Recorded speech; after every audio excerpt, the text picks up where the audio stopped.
તરફ રાજકોટ યાર્ડમાં પણ પ્રશાસનની બેદરકારી જોવા મળી। હવામાનની આગાહી છતાં પણ રાજકોટ યાર્ડમાં પ્રશાસનની બેદરકારી। રાજકોટ માર્કેટ યાર્ડમાં તલનો કેટલોક પાક ખુલ્લામાં જોવા મળ્યો। રાજકોટ યાર્ડમાં તલનો કેટલોક પાક છાપરાની બહાર ખુલ્લામાં જોવા મળી રહ્યો છે। વરસાદ ખાબકે તો ખુલ્લામાં પડેલો પાક પલળી શકે છે। મગફળી, કપાસ સહિતનો પાક શેડની નીચે ઉતારવામાં આવ્યો છે। તો રાજકોટ યાર્ડના દ્રશ્યો છે। તલનો કેટલોક પાક છાપરાની બહાર આ રીતે ખુલ્લામાં રાખવામાં આવ્યો છે। પ્રશાસનની બેદરકારી રાજકોટ યાર્ડમાં પણ જોવા મળી રહી છે। તલનો કેટલોક પાક અહીં ખુલ્લામાં રાખવામાં આવ્યો। રાજકોટ યાર્ડમાં તલનો કેટલોક પાક છાપરાની બહાર ખુલ્લામાં રાખવામાં આવ્યો છે।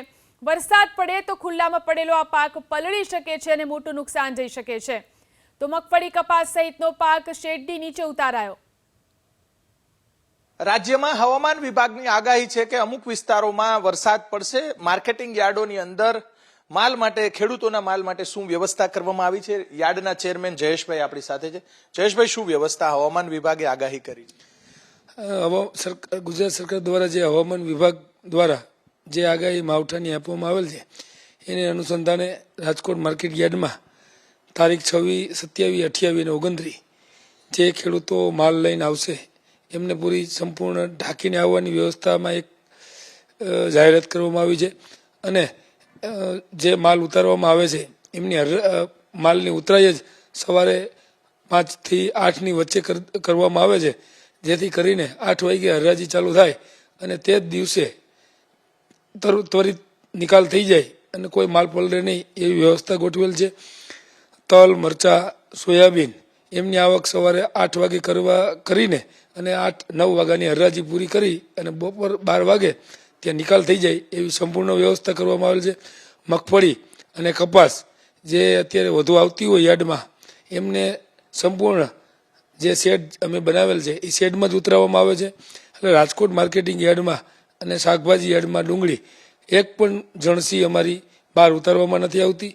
અને ખેડૂતોને પણ અમે અને વેપારીઓને અમે વિનંતી કરેલ છે કે અમે જેવી રીતે યાર્ડ વ્યવસ્થાના ભાગરૂપે માલ મંગાવે એ રીતે જ એટલો જ માલ લઈને આવવું અને તે જ દિવસે તે માલનો નિકાલ થઈ જાય, જેથી કરીને જો માવઠું થાય તો પલળવાની શક્યતા ન રહે। જયેશભાઈ, અમુક તલ સહિતનો અમુક જે માલ છે કે કપાસ છે કે અમુક જણસ છે એ બહાર પડી છે, તો એના માટે શું વ્યવસ્થા? તલ અને જે મરચા અને કપાસ જે બહાર છે એ કપાસ રહ્યો એને માવઠું બહુ નડે નહીં। વેપારીઓના ઢગલા છે, ખેડૂતોના છે નહીં। એમને જે માલનો એક ગાડી ભરવાની હોય અને એમને ભેગો કર્યો હોય એવો માલ છે। વાત રહી મરચાની અત્યારે ઉતરાઈ કરી હોય બપોરે 12 વાગે ત્યાં હરાજી એની પૂરી થઈ જાય અને વેપારીઓ જોખી લેતા હોય।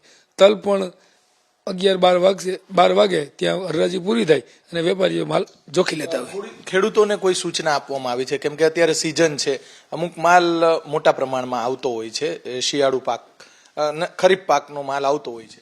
ખરીફ પાકમાં મગફળી, સોયાબીન ને કપાસ વધુ આવતા હોય એમાં ખેડૂતોને મેસેજ દ્વારા જાણ કરવામાં આવેલ છે કે જેવી રીતે માલ યાર્ડ વ્યવસ્થાના ભાગરૂપે મંગાવે એ પ્રમાણે લઈને આવવું।